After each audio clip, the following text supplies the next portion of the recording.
Concept தான். இன்னரில் இருக்கக்கூடிய bracket வந்து 3 into 2 இது மட்டும்தான்.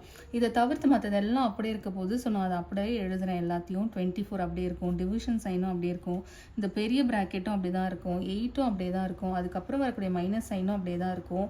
பட் இந்த ப்ராக்கெட்குள்ளே இருக்க விஷயம் மட்டும் இப்போ சிம்பிளிஃபை ஆக போகுது.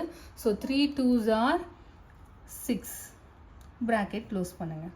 ஓகே, இப்போது டிவிஷன் சைன் இருக்குது, ப்ராக்கெட் இருக்குது. எதை நாம் வந்து சிம்பிளிஃபை பண்ணணும்? ஃபஸ்ட்டு ப்ராக்கெட்டை தான் பண்ணணும். நமக்கு அந்த ரூல் இருக்குல்ல, பெட்மாஸ், இந்த ரூல் படி, இந்த ரூலை வச்சு தான் நான் வந்து ஃபஸ்ட்டு ப்ராக்கெட் பண்ணணும், அப்புறம் மல்டிப்ளிகேஷன் பண்ணணும் அப்படிங்கிறத நான் இதை வச்சு தான் சொல்கிறேன்.